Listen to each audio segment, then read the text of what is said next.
Olá, boa tarde, 1h05, segunda-feira, sala de redação, um dia depois do jogo muito discutido entre Inter e Flamengo, e aqui estamos nós reunidos para falar de tudo isso, em nome de Gimo, a linha mais completa de inseticidas do Brasil, Zafari Bourbon, Ruder Segurança, sua confiança faz a nossa força, ar-condicionado é na Frigelar, seu neto completo de climatização, Grupo IESA, vamos juntos, espumantes Aurora com Aurora tem verão e Banritec, o edital de aceleração de startups que tem a força do Banrisul, participe. Inter e Flamengo, vitória do Flamengo, o campeonato fica para quinta-feira na sua decisão, vantagem do Flamengo que está hoje na liderança do campeonato, enfim. Senhores, temos muitas coisas para definir. E eu quero começar, sabe com quem? Com o Guerrinha. Eu não ouvi o Guerrinha falar ainda sobre tudo que aconteceu ontem, sobre a arbitragem, sobre a atuação do Inter, sobre a derrota, enfim. Alô, Guerra! Pedro, a arbitragem, todo mundo bateu muito aí, eu acho que bateu com propriedade, bateu certo, né? Eu acho que o jogo de ontem pode ser dividido em vários capítulos. O primeiro deles, inegável, acho que nem o torcedor mais fanático do Internacional vai discordar. O Flamengo é melhor do que o Internacional. O Flamengo é melhor do que todos os times brasileiros. Agora, o jogo de ontem era um jogo que estava se encaminhando para o equilíbrio. Estava muito melhor do que se imaginava quando o Inter até saiu na frente do Flamengo com aquele gol de pênalti. Depois o Flamengo empatou. E aí, no início do segundo tempo, com a expulsão, o jogo tomou um rumo completamente diferente.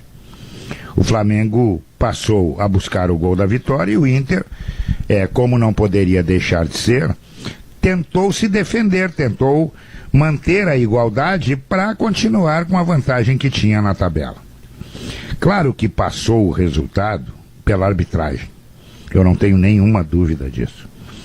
Agora, a arbitragem, nós estamos ficando chato até nesse assunto de arbitragem, né?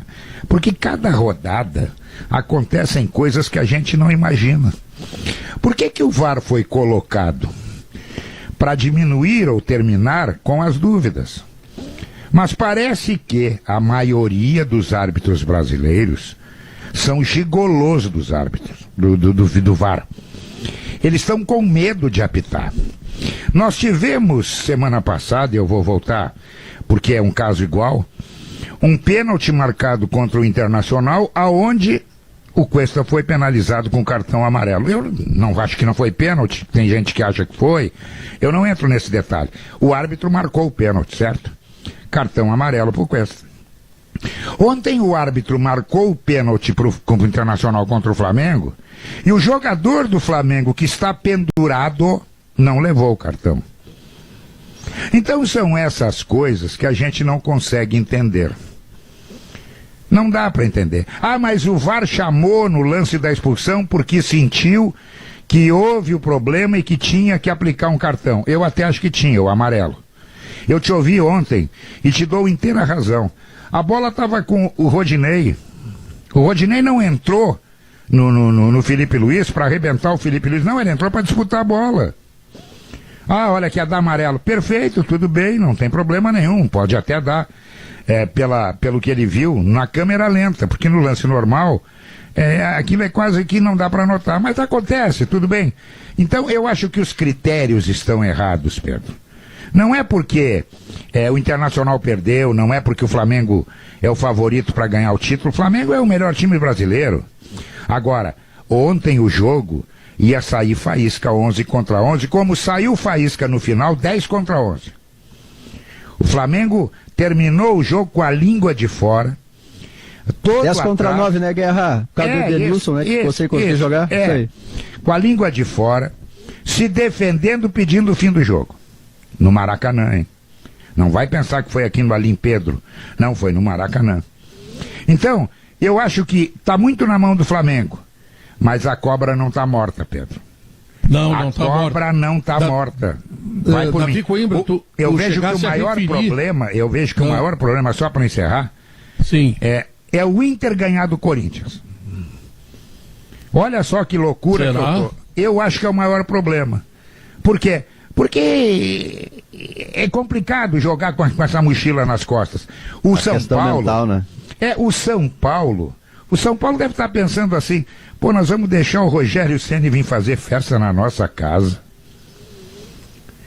Não, vamos a bala pra cima dos caras. Agora, o jogo aqui não tá jogado também, o jogo é complicado aqui também.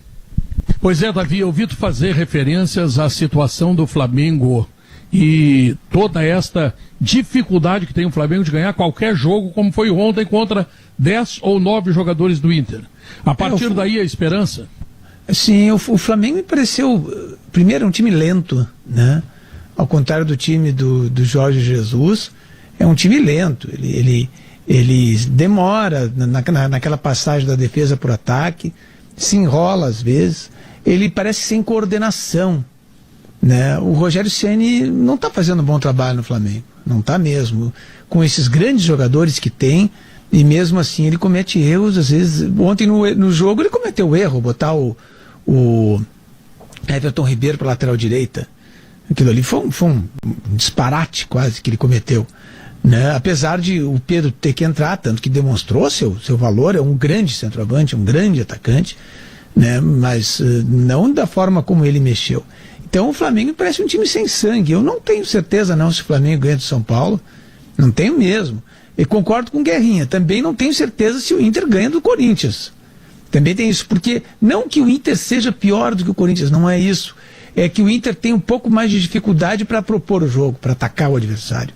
Aí o Inter sente, né? Então a gente não sabe o que vai acontecer agora na quinta-feira. Pode ser que nenhum dos dois ganhe, né? E aí, dependendo da combinação dos resultados, o Inter pode ser campeão, sim. E isso que o Guerrinha estava falando, o Inter ontem teve uma belíssima atuação, jogou muito bem, jogou com todo o empenho, com toda a concentração, sobre enfrentar um time mais técnico, né? Mas que não é tão bem treinado e nem está tão bem encaixado quanto o Inter, né? Eu gostei muito da forma como o Inter jogou, e hoje eu estava pensando até sobre isso.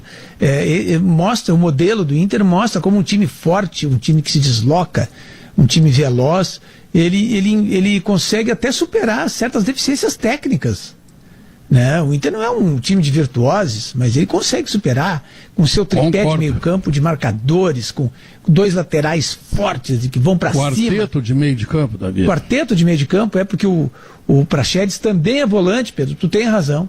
E aí um jogador rápido e mais um centroavante é um estilo de jogo, modelo de jogo clássico, vamos dizer, né, de um time clássico e que funciona muito bem. Olha, acho que o Inter teve umas questões de arbitragem que toda rodada a gente discute, né? Toda rodada é uma discussão. E sempre esse papo, né? Essa conversa de que estão tentando favorecer o fulano ou o Beltrano. Não é verdade isso. Então, ninguém está tentando favorecer ninguém. Os juízes erram. O Renato disse que o Inter estava sendo favorecido. Não está sendo favorecido. Agora o Inter está dizendo que o Flamengo está sendo favorecido. Antes o Vasco disse que... E assim vai. Não é nada disso. O que tem que se ressaltar é a excelência da atuação do Internacional, que eu acho que foi, assim, luxuoso o Internacional no Maracanã ontem, Pedro. Diogo Oliveira, por tudo que a gente está ouvindo aí, dá para dizer que o campeonato não terminou, né? Não, o campeonato não terminou. Claro que tem uma tendência, digamos assim, do Flamengo, porque ele só depende de si mesmo, né? E falar em tendência nesse ano é quase uma coisa de lunático, né? Num campeonato cheio de clímax e anticlímax. Mas, concordando com o que disse o Guerrinha e o Davi, o episódio da expulsão do Rodinei, ele fica mais forte e emblemático. Eu acho que também é por isso que a gente está discutindo muito ele. Primeiro a gente está discutindo porque é quase uma unanimidade, né? Diori Vasconcelos, Nadine Bastos, o próprio Simon, Carlos Simon, Paulo César de Oliveira, o Sandro Merahit hoje, todos disseram que era lance para cartão. Então, assim, não se encontra uma voz dissonante. Então, temos uma unanimidade, né? Foi um erro da arbitragem, ponto. Sem complô, sem chifre em cabeça de cavalo, um grande erro de bom hábito. Mas ele decidiu no jogo também, o Guerrinha e Davi, porque o Flamengo, no segundo tempo, ele cai de rotação sempre ele cai de rotação. E aquela expulsão ali, ela compensou essa perda de ritmo do Flamengo. Quer dizer, era o momento em que o Inter estava crescendo. Tanto isso é verdade que o Inter, com 2 jogadores a menos, né? Porque o Edenilson passou 10 minutos sem conseguir andar no jogo, né? Encostado lá na ponta esquerda. O Inter termina o jogo, Guerrinha, com uma finalização a mais do que o Flamengo. Quer dizer, o Inter mesmo assim, ele conseguiu ter força para inclusive ter 2 finalizações no último minuto do jogo. Então, a expulsão do Rodinei, ela atrapalha o Inter taticamente, mas ela devolve o Flamengo no jogo no seu defeito, que é cair de rendimento no segundo tempo. O Flamengo quase entregou o jogo para o Corinthians no Maracanã por causa disso, porque perdeu força muscular, força física no segundo tempo. Então acho que é por isso também que a gente está discutindo muito a expulsão do Rodinei. Porque ela muda não só a parte tática do jogo, mas ela interfere diretamente no pior problema do Flamengo para segundo tempo. Então, assim, se o Flamengo cai de rendimento no Maracanã e cai contra o Corinthians, por que ele não vai cair de rendimento lá contra o São Paulo? Tá aberto, claro que sim. Mas, Diogo, o mais bizarro desse lance... o mais bizarro desse lance é que até então o Rafael Claus vinha fazendo uma boa atuação, uma boa arbitragem, e inclusive no próprio lance, né, ele não assinala nada no próprio lance. Então isso é que é estranho, assim. Sim, o VAR chama ele é chamado para conferir VAR, um lance. Né? Sim, mas aí é que tá. Isso que é o estranho, Davi. Tem o erro do VAR. O VAR achou que era lance para expulsão, por isso que ele chamou. Um erro do VAR. O erro é da cabine. E o erro é tão grotesco que os jogadores do Flamengo ficam constrangidos. Assim, se tu for pegar a imagem, assim, ele mostra o cartão pro Rodinei e o Felipe Luiz, que é o juiz que é o jogador que foi atingido, ele faz que não com a cabeça, assim, ele abaixa. Imagina numa final de campeonato, tudo que tu mais quer é que o juiz expulse alguém do outro time para os jogadores mesmo se comemorarem. Isso é evidente, assim. E, no entanto, a expulsão ela foi tão injusta que chegou a ser constrangedora. Assim, os jogadores do Flamengo se sentiram mal pela expulsão do Rodinei. Né? Agora, sobre quinta-feira, eu acho que uma reflexão importante aí, Pedro, é a seguinte: o que vale o jogo para o São Paulo contra o Flamengo? É evidente que o São Paulo, ele vai ter a sua motivação própria, tem novo técnico, né, o Hernan Crespo, que está observando as partidas no Morumbi. Bom, o São Paulo joga hoje contra o Botafogo. Se o São Paulo ganhar, ele matematicamente já estará classificado para a fase de grupos da Copa Libertadores da América. Então o resultado de quinta-feira, em termos de Libertadores, não vai valer nada. Tem a motivação própria com o novo técnico que eu citei, e tem essa questão polêmica de ontem à noite, publicada em GZH, da promessa do Elosmar Maggi, o torcedor colorado do Mato Grosso, que pagou a multa de R$1 milhão para o Rodinei jogar, que promete um incentivo extra para os jogadores do São Paulo para que eles vençam o jogo contra o Flamengo. Mas o famosa... eu preferia que ele desse para uma creche esse dinheiro. É verdade. Pois é.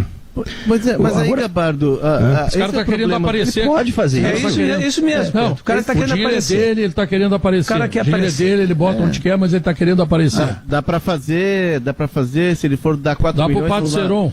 Para comprar vacina, gente. Dá para fazer 10 vacinas. Ô, Léo, desculpa te interromper, mas hoje eu estava vendo, e estou escrevendo sobre isso para amanhã, já vou fazer um spoiler da minha própria coluna. Estava vendo hoje, e falei isso no timeline, pedi para o Vitor Rosa repetir o que ele apresentou no Macedo. Uma senhora de 66 anos, atendente do Zafari, tá? Chorando, desesperada na frente do posto de saúde, dizendo que não aguenta mais, 66 anos, atendente do Zafari, dizendo que não aguenta mais, porque não tem vaga para ela no hospital. Ela está com Covid há 10 dias e não tem vaga para ela. Isso é o Brasil. Aí, então vai me desculpar, eu sei que cada um faz o que bem entender com o seu dinheiro, tá? Eu sei que cada um faz o que bem entender com o seu dinheiro, sei disso, certo? Mas eu acho até obsceno, cara. Acho até obsceno o cara chegar eu não sei como é que vai terminar essa história aí, Davi. R$1 milhão pro Rodinei jogar. Sabe? Agora, bom, ontem desculpa, eu escutei... Desculpa aí, mas claro. Eu acho Davi, mesmo, ontem eu escutei, ele deu entrevista ontem, esse torcedor, o Elosmar Maggi, Domingo Sport Show, aqui na Rádio Gaúcha. E ele falou, bom, claro que a gente não está lá no Mato Grosso para saber de tudo que acontece, mas que ele ajuda lá em instituições, né, organizações esportivas, para tirar as crianças da rua, enfim, então ajuda ele ajuda. Mais. Claro, pode, mas só para... Mas eu acho que não, sem dúvida, Pedro, mas só para pontuar, acho que isso é importante, né? Eu não sei como é que vai terminar essa história, porque, bom, é evidente que essa história de mala branca já aconteceu muitas e muitas vezes no futebol, mas talvez não com a visibilidade que tem desta vez num anúncio, uma entrevista, né? Que foi publicada aqui em GZH. Daniel Alves ganha R$1,5 milhão por mês, quanto é que tu vai dar de bicho extra para ele? Bom, pois é, o que eu vejo assim... Não, Pedro, o que eu vejo assim, que eu já percebi, que eu busquei de informações, um bom bicho extra para jogador de futebol, em momentos especiais, numa partida decisiva, num clássico, tô falando de um jogo, não um bicho extra para conquista de título, para um jogo. Para ganhar um Grenal, para ganhar um Fla-Flu, para ganhar um São Paulo e Corinthians, é algo em torno de 40, 50 mil reais para cada jogador. Então, se você botar na conta os 11 jogadores, mais um valor menor para os reservas, para a equipe de apoio, 22, massagista, segurança, é. vai dar em torno de 1 milhão. pessoas, 1,5 milhão. Tá. Põe aí, vai ser mais ou menos o que ele pagou para o Rodinei. Agora, o Daniel Alves não está preocupado com esse dinheiro, rapaz, ele é milionário, trilionário. Ah, mas daqui a pouco ele deve estar preocupado. Ele deve estar preocupado em fazer o trabalho dele com profissionalismo e sem sacanagem. Eu até não sou a favor que se dê essa grana aí, não sou a favor. Mas eu vou te dizer uma coisa aqui, Pedro. O Daniel Alves é mendigo perto do homem. O homem tem uma... É mendigo. O homem tem a grana do homem atinge 4 bilhões. É a quarta fortuna do Brasil. Ele é mendigo. Família do Brasil. Ele periga perguntar pro homem, pedir do sanduíche pro homem, Pedro. Faz creche, Guerrinha. Compra vacina. Mas aí, Pedro, toda essa situação e o dinheiro é dele, ele faz o que ele quer, mas isso é muito de Brasil, né? De canalizar recursos para onde não se deve, enfim, é uma coisa cultural nossa e o futebol ele mexe muito com a paixão das pessoas. Mas toda essa situação do VAR, toda a situação do Elusmar, que o STJD diz que vai investigar, mas vai punir quem? Se é um torcedor, o Elusmar não sei nem se é sócio do Inter. É sócio, mas não é conselheiro, não é ligado ao clube. Não, paga 37 por mês, ele disse. É verdade? 37. Mas paga em dia, né, Guerrinha? Paga em dia. Não atrasa. Desconto. Mas é débito em conta? É débito em conta? É que daí tem o desconto, né, Malenotti? Débito em conta tem desconto, geralmente. Mas a questão toda é que a gente está discutindo o VAR, o erro do Klaus. A questão toda é que o Inter permitiu que essa situação se criasse quando foi derrotado pelo Sport no Beira-Rio. Porque se o Inter ganha do Sport no Beira-Rio, é óbvio, contra o Vasco, é óbvio, Léo. Léo, eu tô ouvindo isso desde ontem. Mas aí, os dois têm 8 derrotas, os dois têm o mesmo número de derrotas. Perdeu pro Sport no Beira-Rio. O Flamengo perdeu pro Ceará no Maracanã. Mas tudo bem, só que o Sport era no momento decisivo do campeonato. Não, era no momento decisivo do campeonato. Aí tu chegaria, olha só, tu chegaria no Maracanã, sabe o que tá a diferença? A diferença é um empate a mais. É um empate a mais que o Inter tem. Essa é a diferença. Mas é que esse jogo do Sport era um jogo central, era um jogo decisivo. Ali era a final de campeonato. O Inter sabia que tinha um enfrentamento com o Flamengo. E que ele não poderia chegar para jogar contra o Flamengo com 1 ponto apenas de diferença, pelo potencial técnico do Flamengo e também pelo poder que tem o Flamengo. Pela não deveria, mas eu te ouvi no Esporte ao Meio-Dia, concordo contigo. O campeonato de pontos corridos, todo jogo é decisivo. Então o jogo com o Ceará é decisivo também. O Flamengo não ganhou do Atlético Goianense. Mas é que esse. Mas tudo bem, mas é que esse tava. Mas esse jogo do Sport, concordo, não tem como a gente. É inegável, né? Porque o campeonato ele é rodada a rodada. Mas esse jogo do Sport, tu tinha o desenho do horizonte próximo. Tu sabia que se ganhasse do Sport, tu chegaria ao Maracanã, possivelmente, teria o jogo contra o Vasco, mas com 4 pontos. Ou poderia até ser campeão se o Flamengo não ganhasse do Corinthians. Mas tu chegaria com 4 pontos. E aí, o Klaus poderia expulsar quem quisesse, dar quantos pênaltis quisesse, porque ainda assim o Inter voltaria a Porto Alegre com 1 ponto para jogar em casa. Esse jogo foi central. É verdade, mas o Guerrinha está alertando e ele tem razão. O Flamengo também teve seus problemas. Claro, os dois tiveram 8 derrotas. Claro. Entendeu? A diferença está num único empate. Sabe com quem é que o Flamengo empatou nesse Campeonato Brasileiro? Com o Botafogo. O Flamengo empatou com o Botafogo no turno 1-1. Eu estava fazendo o levantamento hoje do Flamengo. Se fazer esse histórico, então, o que aconteceu, nós vamos botar os pingos no i. O Internacional, com o que tem, chegou longe demais. Eu disse isso hoje. Chegou longe demais. Sport TV, Guerrinha, disse isso. Ou o Flamengo jogou menos, ou o Inter se superou. Isso é que aconteceu. Aquele era o jogo, Guerra. Aquele era o jogo dos 4 pontos. O Flamengo tinha empatado com o Bragantino. Aquele era o jogo dos 4 pontos. E tu abre 4 pontos, faltando 3 rodadas, tu encaminha o título. Lá atrás, contra o Goiás, contra o Corinthians, contra o Inter perdeu. Tu não sabe como é que vai ser o destino do campeonato. Agora, ali tu sabia como é que era o destino. Não, mas no ponto corrido conta igual. No ponto corrido conta igual. Se tu ganha do Curitiba no Beira-Rio, que caiu muito cedo, entendeu? Tu já estava igual. Acontece, se o Flamengo ganha do Botafogo, estava 2 pontos mais na frente. É assim o jogo. O que eu acho que pega, Guerrinha, sabe o que eu acho que pega, Guerrinha? É a maneira como o Inter encarou o Malenotti. É como o Inter encarou esse jogo com o Sport. Ele entrou de uma maneira muito conservadora. Se ele tivesse entrado para jogar com o Sport, como entrou contra o Flamengo, ficou com 10, ele poderia jogar. Mas a gente pode lembrar do jogo com, assim, ó, tem esse do momento decisivo que é verdade. Agora, aquele jogo que o Inter deixou de ganhar contra o Goiás, com um jogador a mais durante o jogo inteiro, se a gente for dar um passo atrás, se a gente for dar um passo atrás e olhar o contexto, todos os planos corridos, ele é tão medonho quanto esse contra o Sport. Não, ele é medonho. Não dá para perder aquele jogo. Mas aquele jogo de contra jeito o Sport, nenhum. Aquele era o jogo. Ali era a final do campeonato. O Inter deixou que a final do campeonato virasse dentro do Maracanã.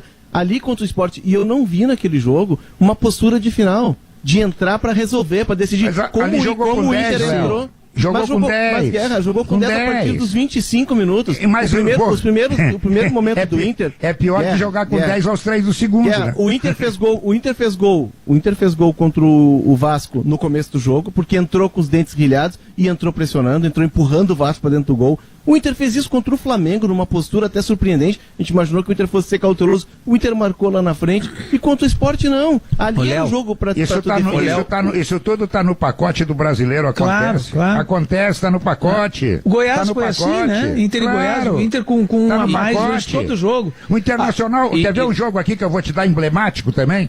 46 do segundo tempo, 2-1 pro Inter contra o Bahia. O pênalti do Rodinei, que na bola não estava nem lá. Empatou, perdeu 2 pontos. Do jogo. Ali eram 3 pontos. O Sport não, era 2. Era 2. Não, era tudo bem, o jogo de 3 pontos, tá? Mas contra o Sport era o jogo de 3 pontos e o jogo estratégico. Era o pulo do gato para ser campeão. Faltariam 3 rodadas. Mas aí que tá, Léo. O outro também tem pulo do gato, Léo. Tá, mas o Flamengo empatou com o Bragantino. Léo, eu vou te dizer uma outra coisa. Que o Inter apresentou. Sim, mas o Flamengo também. Eu vou te dizer uma coisa, o pulo do gato não aconteceu porque no jogo seguinte ele foi ao Rio e ganhou do Vasco. Entendeu? O pulo do gato é de grupo. O que aconteceu é que no somatório de coisas o Inter desperdiçou muitos pontos. Como o Flamengo também desperdiçou. Acontece nos pontos corridos aí. Aí é que tá, Guerrinha. E como na verdade, o impressionante desse... A diferença está justamente aí, Guerrinha. O impressionante é que se tivesse as circunstâncias normais, o Flamengo não perderia 8 jogos. E ele perdeu 8 jogos no campeonato. Não, mas uma coisa que tá acontecendo... Só que essa era a hora do Internacional aproveitar o vacilo do Flamengo. Porque... Esse ano, no Campeonato Brasileiro de 2021, o Flamengo vai continuar sendo o Flamengo, ele vai continuar tendo o melhor time e o melhor grupo. Mas aí tu tá levando em consideração uma possibilidade que não existe, de que o Inter fosse um time tão eficiente, tão bom quanto o Flamengo. O Inter é um time bom, tá provado que é, mas não passa disso. Tem bons jogadores e tal, não tem nenhum jogador de seleção brasileira, por exemplo. Por isso que esse é o ano para ser campeão. Não, pois é. Então assim ideal como o Inter, ser o campeão. Assim como o Inter vacilou, todos os outros 19 times vacilaram. O Inter teve partidas que não deveria ter vencido e teve partidas que não deveria ter perdido. Mas nessa reta final... Se a gente for olhar, tem vários jogos. E o Flamengo é a mesma coisa. Estou falando do Flamengo, que é o seu adversário direto. O Flamengo, o Inter perdeu pro Sport e o Flamengo empatou com o Bragantino. Não, mas me ajudem aqui, ó, perfil. Não, vocês têm razão, claro, o campeonato de pontos corridos não adianta, tu tem que dar um passo atrás e olhar o todo, porque senão cada um escolhe o seu jogo. Para melhor perder, não tem explicação. Pois é, e aí tu diz assim, ó, mas no Grenal tava 44, segundo tempo, 1-0 pro Grêmio, o Inter foi lá e virou. Tá, mas só para completar, é que nessa reta final do campeonato, o Flamengo tem mais vitórias e esse episódio contra o Bragantino, que ele empata, e o Inter, que chegou a fazer 9 seguidas e se colocou nessa condição, ele tem o empate contra o Atlético, ele tem a derrota pro Sport, agora ele tem a derrota pro Flamengo, aí ele ganha do Vasco no meio do caminho, entende? Ele perdeu um pouquinho de tônus na comparação com o Flamengo, nessa reta final. A maneira como o Inter jogou lá contra o Atlético também não foi uma maneira assim de imposição para tentar ganhar o jogo, né? O Inter poderia ter tido um resultado melhor lá. O Rogério Ceni mexe errado no time, mas aí o Arrascaeta vai lá, dá um taquinho e faz o gol, sabe?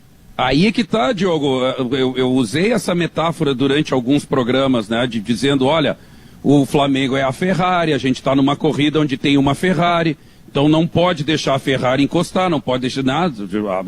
A um ponto, tu já tá vendo até o número da placa da Ferrari. E essa é a prova tinha entrado de que e tirado a gasolina da Ferrari. Não entrou, a gasolina andou, ele acelerou e foi embora. Mas tu sabe que contra o jogo do Bragantino, quando falaram assim, olha, o Gerson e o Diego não vão poder jogar, ou só o Diego, enfim, contra o Bragantino, eu falei, opa, então olha aí, ó, furou um pneu da Ferrari.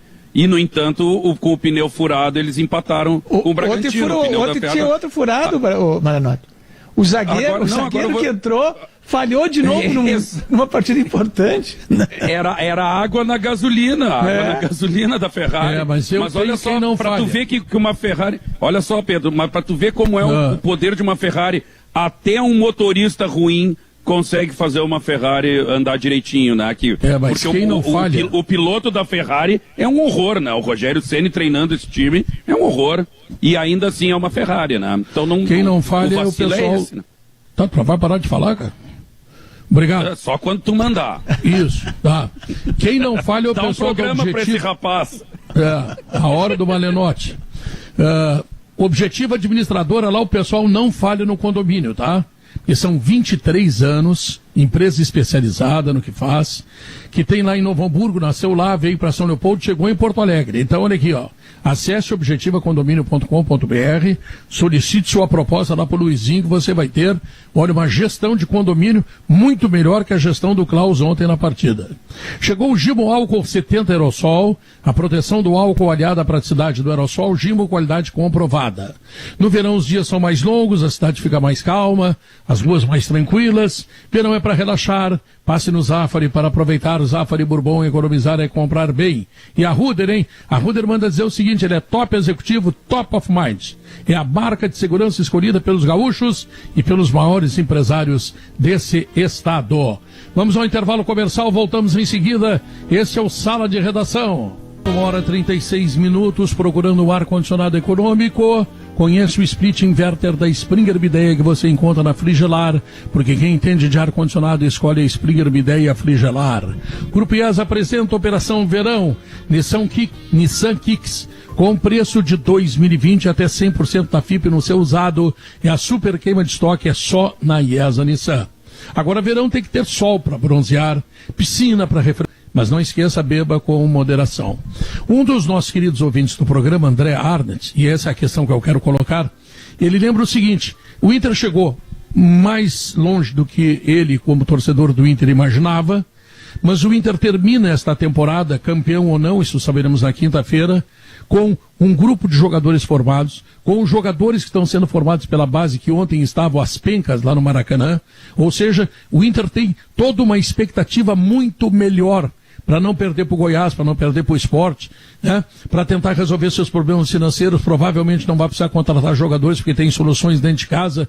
Eu queria de vocês uma ideia do Inter, campeão ou não, o futuro imediato que está chegando aí, né? Eu acho que é bom. Eu acho que dá para cogitar poucas contratações até para 2021, para o prosseguimento, né? Agora, pelo que alguns dos meninos mostraram. Ainda não estão afirmados, é verdade, mas já mostraram que podem, no mínimo, serem úteis. Então eu acho que foi um bom final, né? Independentemente do que vai acontecer na quinta-feira. O Inter conseguiu trazer para o grupo principal jogadores aos borbotões da base. Isso não vinha acontecendo nos últimos anos, né? E isso é bom para o clube, porque gasta menos e fatura mais. Então, eu acho que termina nesse aspecto. Eu concordo com o nosso ouvinte, parabéns pela leitura que ele fez. Eu concordo com ele, acho que ele está correto. O Inter vai entrar na fase de grupos da Libertadores a partir do dia 21 de abril. Então tem tempo para planejar a temporada de 2021, mesmo que já tenha o Campeonato Gaúcho a partir do final de semana. Mas a contratação mais urgente do Inter, Pedro, é o zagueiro. O Inter precisa demais de um zagueiro, né? Porque o Rodrigo Moledo só vai voltar no final do ano. Claro que tem os jogadores voltando de lesão, Saravia, Guerreiro, vai ser o primeiro a voltar, o Bosquilha. O Tyson. É o Tyson que deve chegar na metade do ano, mas a contratação mais urgente de todas, sem dúvida, é a de um zagueiro. Hoje nós entrevistamos o presidente do Inter no Timeline, o Potter estava lá no Rio de Janeiro e pegou o presidente do Inter ao vivo, e ele fez esses destaques aí, Gabardo. Ele disse que esses jogadores que vão voltar aí são reforços, né? E destacou os juvenis também, os juvenis, juniores, jogadores da base que estão subindo, né?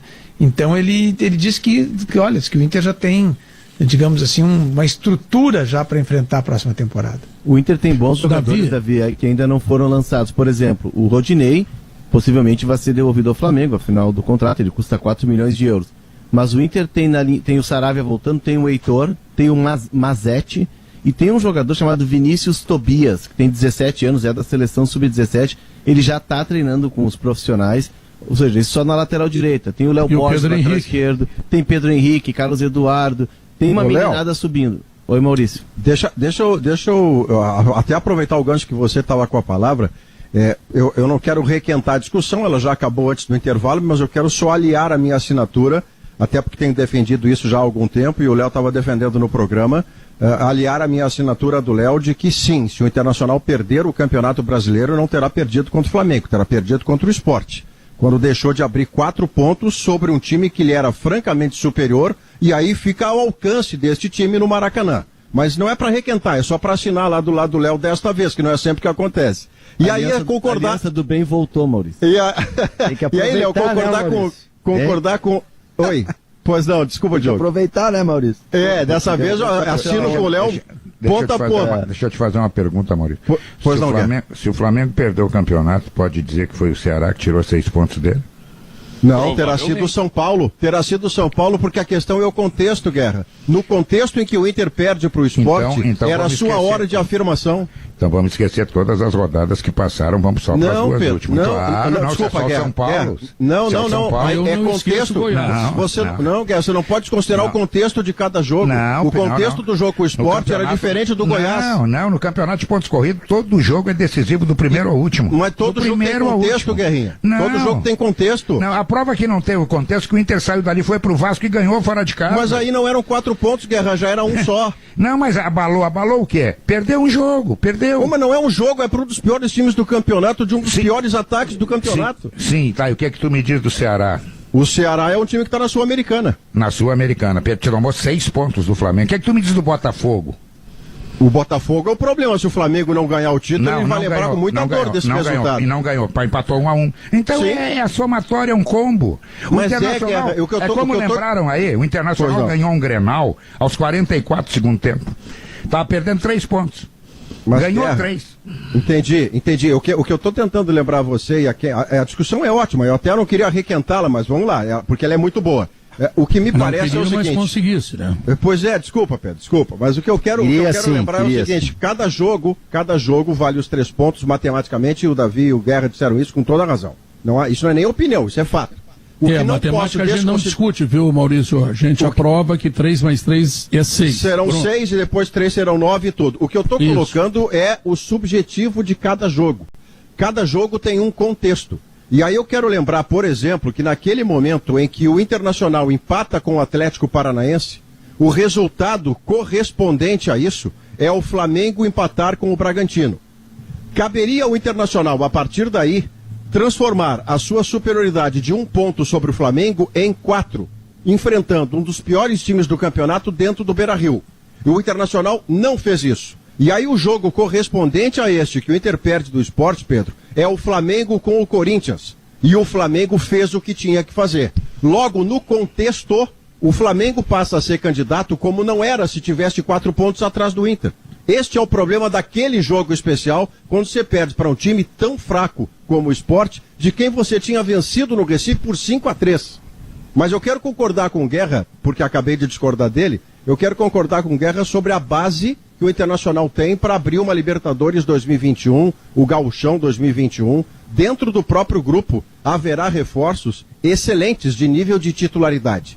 E uma coisa que o Internacional também fará automaticamente é não renovar com jogadores discutíveis, que deram uma contribuição discutível ainda mais, como, por exemplo, o Rodinei, que eu disse que deveria ter sido pago R$1 milhão, e eu, se fosse dirigente, pagava, mesmo sem ajuda lá do cara do Mato Grosso. Eu não. Eu pagava, você não e o Guerrinha não. Você não e o Guerrinha não. Eu pagava por um contexto. O meu treinador disse que ele é fundamental. E eu quero dar para o meu treinador tudo que ele quiser nesta hora. Mas o Rodinei fez O que fez contra o Bahia, lembrado pelo Guerrinha. O Rodinei conseguiu fazer contra o Bahia um pênalti sem a bola estar indo na direção da área do Inter.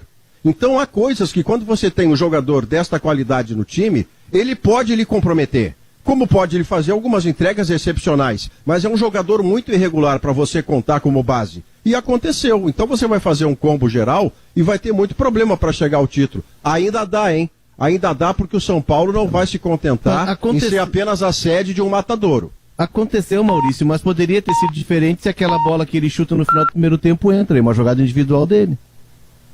Mas ele é muito eletrocardiograma, Léo. Ele chutou errado, a bola bate, mas aí, Maurício, por isso que por isso que o Flamengo emprestou o Rodinei. O Flamengo não emprestou o Rodinei pro Inter porque ele era o cara que dava garantias. E era justamente porque ele é um eletrocardiograma, porque ele é um jogador que, colocado como titular, ele não conseguia manter uma regularidade, não inspirava tanta confiança. O Flamengo foi ao mercado, trouxe Rafinha, depois trouxe Isla e mandou o Rodinei pro Inter. É por isso que esse jogador veio parar aqui. Quem será que vai ser o lateral direito contra o Corinthians? Vai ser o Heitor, né? Não, o Heitor não. O Heitor foi preterido. Pagaram R$1 milhão para jogar o rapaz. Não, o Heitor não. Se não jogou a penúltima, a última não pode jogar. Mas vai ser. Olha aqui, ó. O Heitor ele tinha jogado o primeiro jogo com o Flamengo. O Heitor jogou no primeiro turno. O Inter não exerceu a cláusula do Heitor, do Rodinei, perdão. O Heitor jogou naquele jogo que até então foi melhor do campeonato e jogou muito bem o Heitor. Né? O Inter não precisava ter pago R$1 milhão pro Heitor. Não tinha precisava o nosso amigo. Não precisava ter essa é uma opinião que eu tenho que respeitar, viu? Escalar o Rodinei. A gente tem que respeitar. A gente tem que respeitar toda a opinião, seja ela não qual vai for. Não vai perder o campeonato pelo Rodinei, tá, Maurício? Fique bem claro, né? Não vai perder o campeonato pelo Rodinei. Longe de mim dizer isso. Mas o Inter tinha a chance de escalar um lateral melhor. Eu quero fazer a lembrança de que você e o Guerra hoje estão dizendo coisas, e aí está o impacto da opinião de vocês dois. Vocês estão dizendo coisas que disseram antes do jogo. Eu acharia de uma extrema covardia qualquer um de nós esperar o jogo acontecer para depois dizer, como é que pagaram $1 conto pro Rodinei? Se tivesse ficado quieto antes. O Guerrinha e o Diogo falaram antes. Eu até acho, Maurício, que ele deveria jogar, só não discordo de pagar R$1 milhão para jogar. Só isso. Não saiu do bolso do Inter, não interessa, tu tá abrindo um precedente pro futuro. Não, isso aí não existe. Vou pagar $1 milhão para jogar? Não, um jogador extra classe. Se fosse um indispensável, né, Guerrinha? Claro. Agora aqui, uma coisa interessante aqui para discussão. Davi, o extra classe não vem emprestado com uma cláusula de R$1 milhão para entrar em campo. O extra classe. Não, mas se ele se transforma dele. Se ele se transforma num extra classe, vamos pegar aí vários do Inter que não eram, de repente virou dentro do time, como o Thiago Galhardo, em certo momento ali era um jogador que veio meio desconhecido, não é desconhecido, mas meio assim. Veio do Fortaleza. E tem que se transformar num jogador importantíssimo. Ceará. Mas o nosso ex-colega aqui, o Silvio Ferreira, jornalista, mandou um levantamento do Globo Esporte que eu achei interessante. Vale pra gente. A gente estava discutindo essa questão da arbitragem e tal, né? Que são dos jogos de cada time, das mudanças no VAR, tá? Quantas mudanças no VAR, quantas consultas houve ao VAR com cada time, quantas mudanças houve, não quando foi beneficiado ou prejudicado, porque eles não analisaram se a decisão do árbitro foi correta ou não. Eles só analisaram se a mudança foi a favor ou contra o time, tá? A favor ou contra. Não entraram no mérito, só no fato. Isso, só no fato. Sim. E aí, assim, o primeiro, o número 1 é o Inter, que teve 16 mudanças ocasionadas pelo VAR, 10 a seu favor e 6 contra. O segundo, o Atlético Paranaense, com 9 a seu favor e 5 contra. E o terceiro, o Flamengo, com 12 a seu favor e 9 contra. O Grêmio está lá na metade, tá com 9 a favor e 9 contra. E lá embaixo, tá? Botafogo, 14 a favor. Aliás, 14, deixa eu botar, não. Botafogo 24 mudanças, 14 contra e 10 a favor, tá? O Sport 11 contra e 7 a favor e o Vasco 17 contra e 5 a favor, coitado do Vasco. Descoberta importante, Davi, por favor, tá? dá para ver que tem um balanceamento meio legal aí, não tem problema. Por que o fazendeiro lá do Mato Grosso está querendo dar dinheiro para o São Paulo, está querendo dar dinheiro para a creche, para o Padre Seron? É que ele usa o fertilizante Fidagran e aumenta eu sabia. Esse homem, o Capitão Gancho voltou. Eu sabia. Mínimo de 10% de produtividade total da lavoura, neutraliza a acidez do solo, fornece nutrientes essenciais para a planta, estimula o desenvolvimento completo e garante aquele retorno certo do investimento. Então, se a colheitadeira não andou direito, já encheu o graneleiro. Com o Fidagran, ficar indo e voltando é o preço de uma produção tão alta, tá? Deixa eu te dar uma notícia bem... Deixa eu te dar uma notícia. Só fala com o Barbosa da FIDA lá, que ele tem Fidagran. Ele enriqueceu o fazendeiro tá jogando dinheiro pra cima, Guerrinha. Deixa eu te dar uma notícia. Recebi um WhatsApp agora do Julinho. Ele falou em tudo, Pedro. Menos o cartão. Julinho é mais do que ele. Me disse que está com saúde. Aí, Guerrinha, agora? Me disse que está com saúde, que a família está bem, está tudo bem, que ele está na praia. Com saudade ele não tá, Guerra. E eu estou esperando ele dizer assim, olha, o cartão vai chegar. E ele não escreveu isso. Diz pra ele ligar pro Rafael Claus, então, que dá cartão a troco de nada. Deixa eu dizer pra você, Rafael, vai gostar dessa notícia, olha só. O nosso site irmão ao GZH é o ge.globo.com, né? Pois bem, a manchete da capa nacional do ge.globo é a seguinte: São Paulo cita força máxima contra o Flamengo e não colocará reservas. Isto é muito importante. Hoje o São Paulo joga contra o Botafogo e deve confirmar com vitória, porque o time reserva do Botafogo ganha do Botafogo no coletivo. Eu então acho o São que não Paulo é bom vai ganhar isso, também. Eu acho que não é bom isso. Não, mas aí, o time titular do São Paulo não mete medo em ninguém, o reserva talvez endureça. Não, mas o São Paulo veio aqui com os titulares possíveis e ganhou do Grêmio. Eu quero dizer o seguinte, é que não é jogo jogado. Não, é complicado.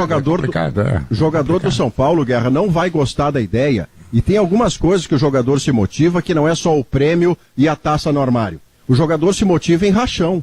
Na sua experiência de repórter... Como disse bem o Gabardo aí há pouco, se o São Paulo ganhar hoje, o São Paulo vai mais tranquilo, ele já está garantido, né? Então me leva a crer que o Corinthians vem aqui com um time dos guri, né? Já está garantido onde está, não sai dali. Aqui vai vir só a meninada, vai vir É que no caso de jogador, Guerrinha, você já viu tanto rachão, onde na rivalidade interna do vestiário, só pela galhofa da concentração de um em cima do outro no sentido não bíblico da palavra, os jogadores ficam na sacanagem o resto da noite, da concentração, brincando sobre quem ganhou, quem perdeu no rachão. Já teve aposta de jogador de seleção apostando um carro lá no Flamengo em tempos antigos. Eu já vi rachão que parecia Copa do Mundo. Então o jogador de futebol às vezes se motiva pelo seguinte: eu estou vendo na manchete que os caras estão dando o Flamengo vindo no Morumbi aqui, eu só não sei de quanto eu perco. Não, mas eu não estou gostando disso. Então o jogo do Flamengo, até pela instabilidade do Flamengo, o jogo do Flamengo não está jogado. E olha que aqui fala um cara que está dizendo que o Flamengo é favorito ao título desde antes de Flamengo e Inter. Mas não está jogado não, viu? Não está jogado. Olha aqui, ó. O conhecimento prepara para a vida, escolha a qualidade, escolha a Facate. Tintas Kirin, a tinta gaúcha, a tinta do Tinga, né? Que aliás faz um projeto social ali junto com o Dunga. Alô, senhor fazendeiro que usou Fidagran, que aumentou 10% do seu lucro, da produtividade da lavoura, né? Tanto o Dunga como o Tinga e até o D'Alessandro, que fazia isso, agora não está aqui entre nós, está lá em Montevidéu, fazem projetos maravilhosos. Então o pessoal lá está aceitando, tá? A fibra é sólida por natureza, Tintas Kirin, a tinta gaúcha. E se você trabalha num startup, então participe do edital de aceleração do Banritec, o único com a força do Banrisul. Acesse banrisul.com.br/Banritec. São 13h53. Nós temos. Deixa eu te dar uma frase antes do intervalo, Pedro. A frase do Rodrigo Capello, que está deixando a presidência do Vasco. Olha o que ele disse no Redação Sport TV de hoje de manhã para a sua torcida. O rebaixamento do Vasco não será o último. Essa é a promessa, a ameaça do presidente do Vasco que está deixando o poder. E aí ele argumenta nisso, Diogo, que o Vasco não fez aquilo que o Flamengo fez em termos de reestruturação administrativa. Mas tu está falando do jornalista, não é, Maurício? Eu e o Leonardo Oliveira, no sábado, entrevistamos o Jorginho. É o jornalista, não é o presidente, é verdade. Isso. É verdade, é verdade. Isso. O justiça com o presidente do Vasco. Eu perguntei, o Gabado, rapidinho, porque no Redação Sport TV, que eu participei de manhã, ele fez essa referência, porque quando o Vasco caiu lá atrás, o Rodrigo Capello é especialista em analisar balanço dos clubes. Da última vez que o Vasco caiu, no dia que o Vasco caiu, ele disse, olha, não vai ser o último rebaixamento em função do que eu conheço das finanças do Vasco. E mas isso vocês... de fato se concretizou. Mas não foi o presidente, eu estava dando barrigada, Guerrinha, mas não foi o presidente. Mas vocês não acreditam que possa fazer 12 no Goiás? O Jorginho de pouca fé. O Jorginho foi campeão do mundo pela seleção brasileira em 94 e ele foi pegou um dos melhores momentos do Vasco em 2000, 2001, campeão brasileiro. Bom, e depois ele foi técnico do Vasco em 2 oportunidades, agora recentemente na época ruim. E aí eu e o Leonardo perguntamos para ele, Jorginho, qual é a razão, né, para essa decadência toda do Vasco? Na avaliação dele, passa a direção e uma direção que entra deixa o pepino da direção anterior para a direção que vem. Ninguém paga as contas do que está para trás, empurra com a barriga para frente. E o Jorginho citou o caso dele. Ele tem salários a receber do Vasco, na época de técnico, de 2015, 2016 e 2018. Estamos em 2021 e até agora ele não recebeu nada. Então vamos fazer um intervalo comercial, vamos fazer notícia na hora certa e logo depois eu quero ouvir Leonardo Oliveira, que foi o comentarista do jogo do Grêmio ontem, porque é uma semana também muito importante para o Grêmio e é claro que nós vamos cuidar do tricolor do Rio Grande do Sul. Voltamos em seguida. O Sala de Redação está de volta e o Adelar Amarante, nosso companheiro da Rádio Jornal da Manhã de Juí, narrador de futebol, me diz o seguinte: o Elismar Blage ajuda projetos sociais em todo o país, conheço ele, já participei de um evento em Cuiabá com o cidadão, não se esquiva e é um cara que tem realmente uma grande ideia social. E eu quero cumprimentar o Elismar e até o Amarante está dizendo... Hein? Elusmar, tá, então tem um erro de grafia aqui. O Adelar Amarante vai encaminhar para ele um pleito de apoio ao projeto do Ting e do Dunga, ali na Zona Sul de Porto Alegre. Que bom, Elismar, parabéns, é isso que nós queremos. Bom, Jimbo, a linha mais completa de inseticidas do Brasil, Zafari Bourbon, Ruder Segurança, sua confiança faz a nossa força, ar-condicionado na Frigelar, Grupo IESA, vamos juntos, espumantes Aurora, com Aurora tem verão, e Banritec, o edital de aceleração de startups que tem a força do Banrisul, participe. Leonardo Oliveira, ontem depois do jogo eu fiquei te ouvindo, transmissão tua junto com o Gustavo Manhago, e eu vi que tu não gostou do Grêmio, tu não visse evolução no Grêmio, deixasse assim uma ideia de preocupação para os torcedores do Grêmio. Me conta tudo isso aí. Pois é, Pedro, o primeiro tempo foi bom até que não tenha passado na TV para o torcedor do Grêmio não se assustar. O primeiro tempo do Grêmio foi pavoroso. O Grêmio teve um lance de gol, com um pivô do Diego Souza, ou seja, uma saída de bola, o Diego Souza fez o pivô, acionou o PP no lado esquerdo e a partir daí se desenvolveu o lance. A partir disso o Atlético tomou conta, o Atlético com uma movimentação interessante, trocando os meios, os volantes avançando, porque o Grêmio não marcava. O Grêmio não marcava a subida dos laterais, os volantes do Atlético jogaram soltos o tempo todo, ele usou Lucas Silva e Darlan e não funcionou. As linhas do Grêmio estavam muito espaçadas, o Isaac foi um articulador, só que ele não é articulador, o Isaac estava jogando quase dentro da área com o Diego Souza, então o Grêmio tinha a defesa exposta, mais uma vez, um latifúndio e o ataque. E aí o Atlético, por 3 vezes, nas costas, não é nem dos laterais, nas costas dos zagueiros do Grêmio, o Atlético teve chance e o Paulo Vitor foi o grande nome do primeiro tempo. O que fez o Renato? Na volta do intervalo, ele tira o Everton, que não foi bem, jogou pelo lado direito, não conseguiu recompor, não conseguiu atacar, não conseguiu fazer nada. Foi uma figura quase nula em campo. Ele tira o Everton, coloca o Ferreira, o Darlan sai para a entrada do Tassiano, e o Tassiano dá mais volume ao meio campo, e o Jean-Pierre entra. E aí o Jean-Pierre, com a qualidade dele, o Grêmio tendo mais volume no meio campo, e com setores mais aproximados, o Grêmio consegue equilibrar. O Atlético já não tem mais liberdade, e aí o Grêmio consegue equilibrar o jogo, mas assim, nada de muito iluminado. Não foi uma atuação de encher os olhos no segundo tempo. No volume chegou o gol. Até acidental, um chute, a bola desvia no zagueiro e sobra pro Tassiano dentro da área. O Tassiano entrou com muita dinâmica, muita volúpia, um jogador voluntarioso, mas é que o Grêmio não pode depender do Tassiano, né? Essa é a questão do Grêmio. O Grêmio tem alguns pontos que precisam ser revistos com alguma urgência. O Vitor Ferraz foi muito mal no lado direito, erros técnicos, né? Erros de passe, em passe de metro, não conseguiu marcar, até porque o Atlético atacava com muita gente por aquele lado, o Atlético muito bem organizado, principalmente no primeiro tempo.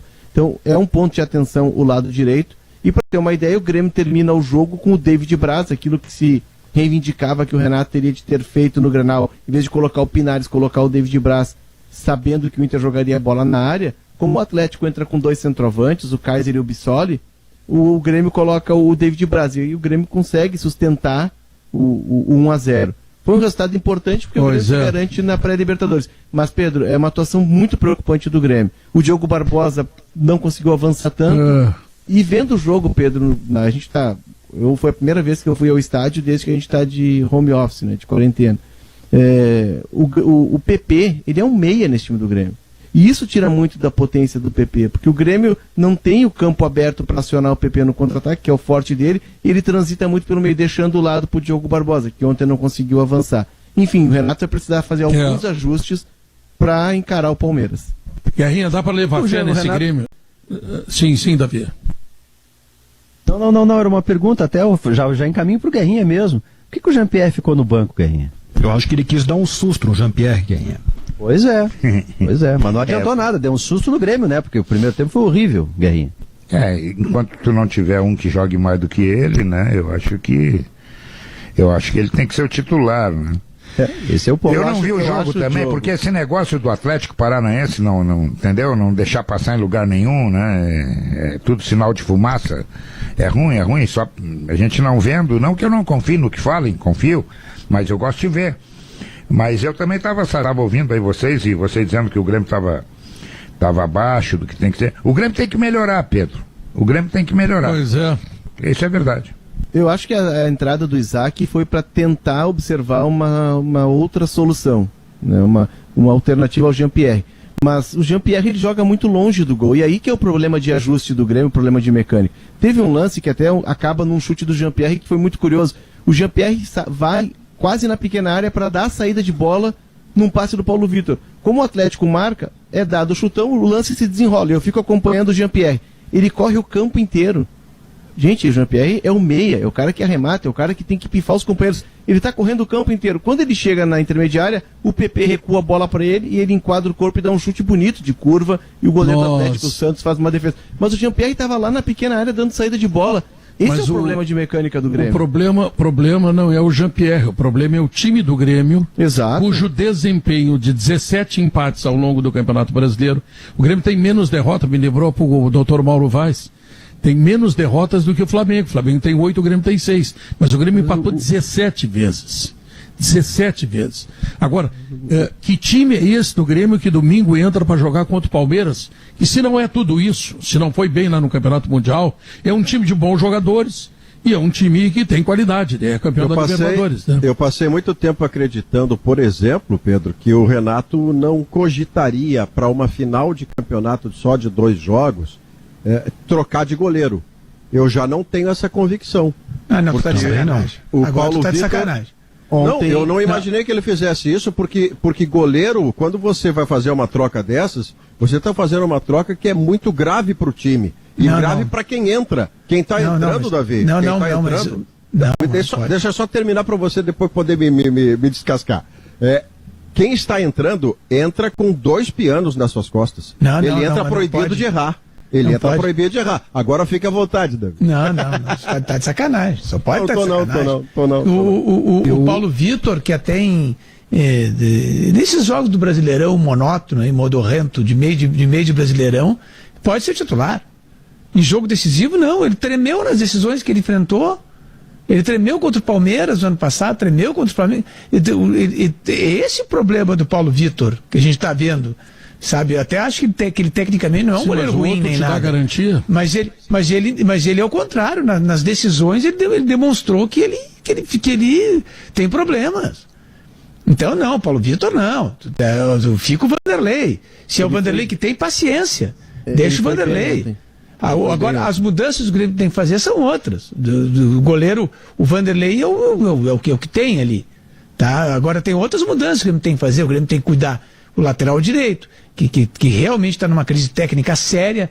O Léo disse que ontem foi um dos piores, né, Léo? Está dizendo? Sim. Então, o lateral direito há tempo que já está em crise técnica, tem problemas de marcação e não está conseguindo nem no ataque fazer o que ele fazia, ele dava cruzamentos razoáveis, agora nem isso. O zagueiro para substituir o Jeromel é outro problema, né? Então, o meio de campo, que é um meio de campo que tem técnica, mas que não marca ninguém. Falou na volta do Cortez, que seria um problema também. Não, o Cortez até assim como jogador de marcação, tempos atrás, se justificava, mas a gente viu as últimas partidas... tem um time fechadinho, né, Davi, que tá tudo certo e tal, aí ele até se completa. Mas as últimas partidas do Cortez não são boas, nem nesse quesito. Deixa eu pegar sua vírgula só para dizer que você acabou não discordando de mim, tá? Porque eu não estou dizendo que o Renato faria o certo trocando de goleiro. Eu entendo que fica pesado demais uma troca de goleiro para uma final de campeonato. Eu estou dizendo que eu não acreditava que isso pudesse acontecer, e depois do que eu vi recentemente, com o Paulo Vitor jogando contra o Botafogo e jogando ontem, uma semana antes do jogo, eu não duvido que isso esteja na cabeça do Renato. Mas eu não concordo com a troca. Deixa eu acrescentar sobre essa questão do goleiro. Pois é, sabe, Léo, que eu já tinha percebido antes mesmo desse jogo de ontem, no ambiente do Grêmio, uma insatisfação com o Vanderlei. Mas eu não acreditava que ele pudesse ser retirado da equipe. E agora eu já começo a não achar um absurdo completo a partir do momento que o Renato abriu esta possibilidade na entrevista e colocou para jogar o Paulo Vitor um jogo antes do time titular, um jogo antes da partida contra o Palmeiras. E ontem, Pedro, a pergunta do Rodrigo Oliveira foi justamente essa na entrevista coletiva. E o Renato deixou a porta aberta. O Renato não cravou Vanderlei e disse que todos estão à disposição e que pode sim fazer a troca. Logo, eu não estou de sacanagem, viu, Davi? Eu não estou de sacanagem. Tá de sacanagem. O Gabardo da hora está de sacanagem. Eu lembro do Gabardo no ano passado. O Gabardo tá morando no hotel do Renato lá. Ele escalou o André várias vezes, o Gabardo. Depois que o presidente tinha tirado o André, o André vai voltar. O Gabardo dizia, toda semana ele dizia isso.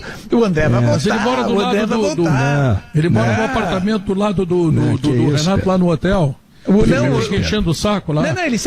Ele é bem informado. Do Renato, ele sabe tudo. Ele sabe tudo. E quando ele diz assim, ó, eu não descartaria. Quando ele diz que assim, eu não descartaria, ele vem com essa conversinha, é porque ele já sabe o que vai acontecer. Então o Gabardo me responde como é que o Jean-Pierre fica no banco do Isaac. Que teste é esse que o Isaac vai ser meio? Saber quanto o Renato tem no banco é uma barbada. Eu quero saber quanto é que eu tenho no banco.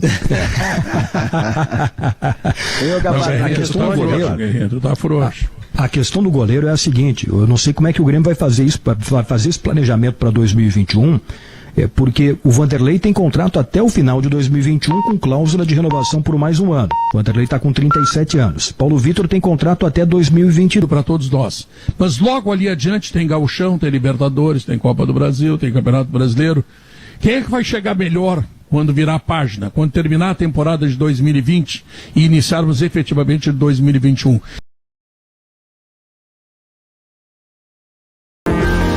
São 2h19. Maurício Saraiva, quem vai chegar melhor tão pronto termina a temporada de 2020? O Palmeiras. O Palmeiras tem melhor time e tem melhor elenco. Se bastasse ser melhor time, melhor elenco, não precisava Grêmio jogar. Internacional, Maurício. Grêmio e Inter. Não. De Grêmio e de Internacional, eu tenho a impressão que ambos chegarão na mesma posição. Eu tenho o Palmeiras na conta de favorito em relação ao Grêmio, como o Flamengo em relação ao Internacional. Não estou falando de desejo, estou falando de análise, de projeção a partir do que eu vejo do time e dos jogadores. Se bastasse isso, Pedro, se bastasse ser melhor, não precisava jogar. Então deixa jogar, porque o Inter pode ser campeão brasileiro na quinta-feira sim, e o Grêmio pode ser campeão em cima do Palmeiras sim.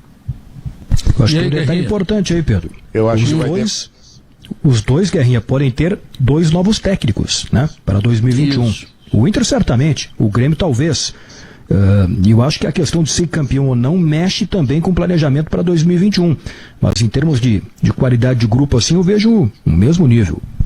Eu acho que o Inter chega mais pronto a 2021, Pedro, porque tem um time estabelecido, tem jovens jogadores já com uma temporada de rodagem, já com alguma casca, e o Grêmio vai precisar de uma remontagem. Tanto é que o presidente já prometeu 3 ou 4 jogadores para serem titulares.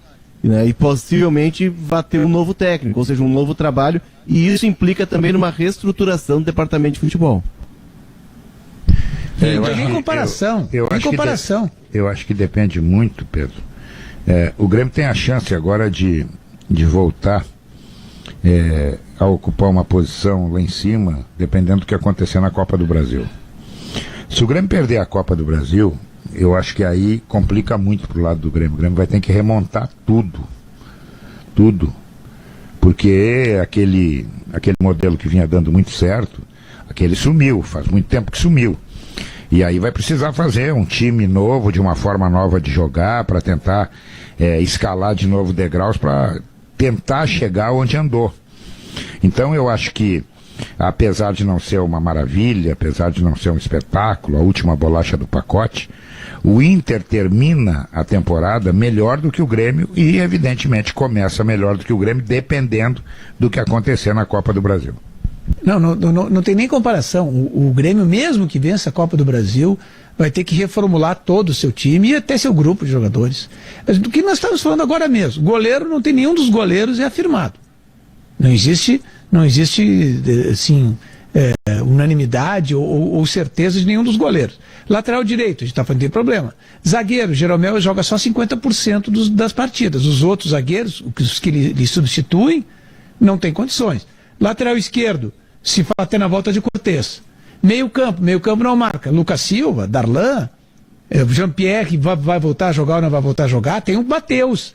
O Michael não consegue jogar. Na frente vai perder o PP. Diego Souza tem 35 anos. É o time inteiro que tem que ser refeito.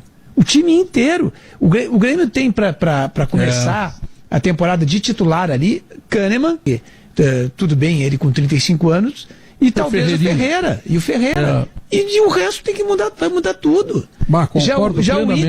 Já o Inter pode não ser uma seleção, não é mesmo, tá? Mas o Inter tem uma base boa.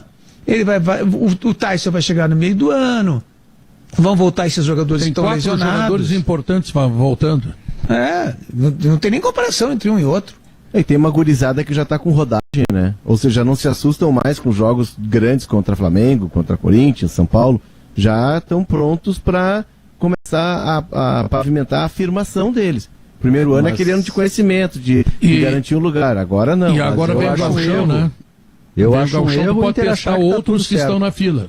Eu acho um erro o Inter achar que está com o grupo fechado, com o grupo certo, que vai começar o ano para disputar título brasileiro ano que vem. O Inter não tem que contratar zagueiro, porque não tem reposição mínima para os zagueiros, a gente viu. Tem deficiências na lateral esquerda, só tem um jogador de 1 para 1, que é o Caio Vidal. Não tem assim. Tem o Peglo, que é um jogador também, mas não é estritamente de 1 contra 1. Precisa de mais jogadores dessa maneira. Né? Tem agora o Praxedes, que ele mas ninguém disse quando, isso, uma espécie de dublê de D'Alessandro, mas ele precisa de um jogador com mais características de articulação. O Inter também precisa ir ao mercado para fazer um grupo mais qualificado. A gente não disse que não precisa ir no mercado, a gente disse que o Inter salta da temporada de 2020 para 2021 em melhores condições da formação do seu grupo. E todas essas restrições colocadas pelo Davi, elas são absolutamente corretas, o Grêmio sabe disso.